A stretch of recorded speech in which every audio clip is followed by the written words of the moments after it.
सभी को मेरा सलाम, प्रणाम और जय समाजवाद। आज तो मोदी जी से भी पूछना बनता है, केम छो भालो। पिछले एक महीने से घर में कोई डिस्कशन हो, न्यूज़ चैनल पे, न्यूज़पेपर में, सोशल लाइफ में, सोशल मीडिया पे सिर्फ एक ही बात की चर्चा हो रही थी, कोरोना। क्योंकि कोरोना महामारी इस समय देश पे इतनी बड़ी आपदा की तरह आया है कि इसके अलावा दिमाग में सुबह से शाम 24 घंटे कुछ और नहीं घूमता।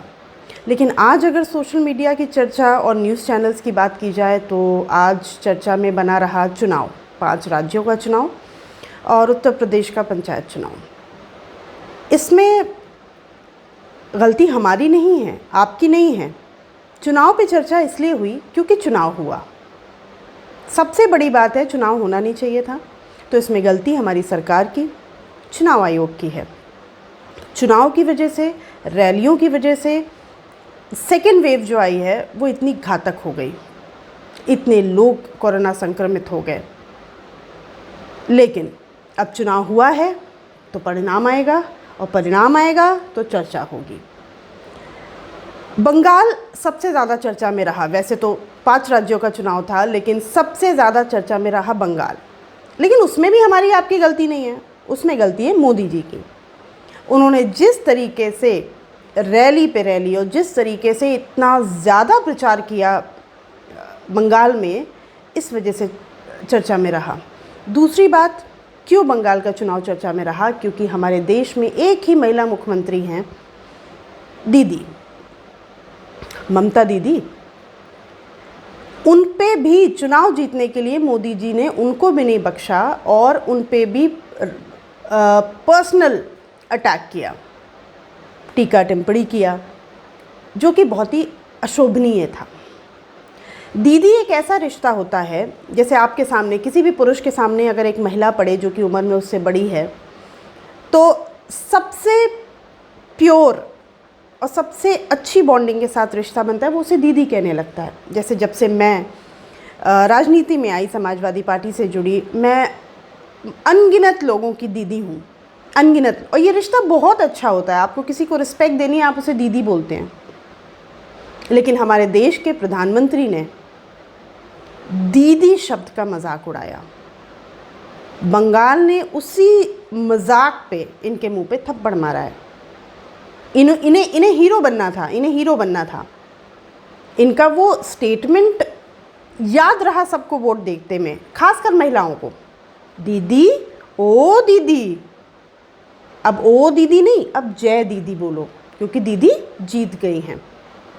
तो किसी महिला पे टिप्पणी करने से पहले 10 बार सोचना चाहिए, क्योंकि अगर महिला एकत्रित हो गई, महिला एकजुट हो गई, फिर वो ना जाति देखेंगी, न धर्म देखेंगी, न राजनीतिक दल देखेंगी।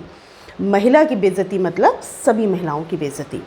तो सबसे पहले तो जो भी राजनीति से जुड़ा है, महिलाओं पे टिप्पणी करने, किसी भी व्यक्ति पे टिप्पणी मत करिए। बीजेपी ने बंगाल में अच्छी बढ़त बनाई, 3 से 70 के ऊपर आना बहुत अच्छी बढ़त है। थोड़ा और पैसा खर्च करती, थोड़े और लोग खरीद लेती, और ये थोड़ा अशोभनीय भाषा ना बोलती तो शायद जीत भी जाती, जैसे बाकी राज्यों में करती है।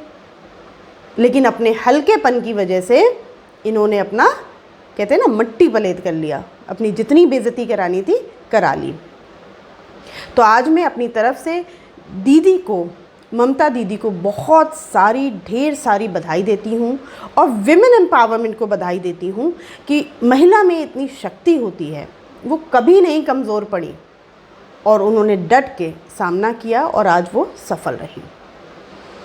जनता सतर्क हो गई है, क्योंकि एक बार आप किसी की बातों में आ जाते हैं, 2 बार आ जाते हैं, इससे ज़्यादा नहीं होता। हमें प्रधानमंत्री चाहिए, हमें मुख्यमंत्री चाहिए।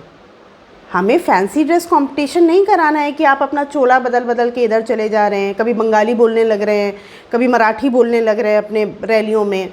हमें नेता चाहिए जो संजीदा हो, शालीन हो, भाषा उसकी बहुत अच्छी हो और वो काम करे। इससे ज़्यादा हमें क्या मतलब है किसी नेता से?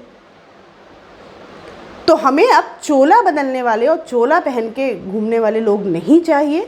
हमें वो नेता चाहिए जो काम करे। आज के बंगाल चुनाव ने ये संकेत दिया है कि जनता जागरूक है, आपकी बातों में नहीं आएगी।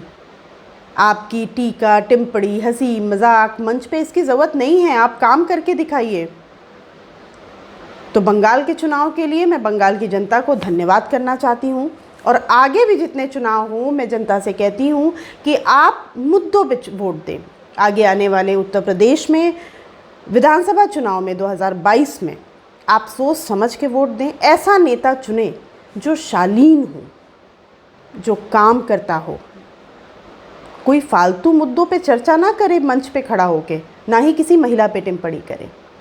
तो आगे आने वाले चुनाव में 2022 में मैं चाहूँगी और सब जनता से अपील है कि माननीय अखिलेश यादव जी को जैसे 2012 में बहुमत से जिताया था, ऐसे ही 2022 में बहुमत से अगला मुख्यमंत्री चुनिए। धन्यवाद।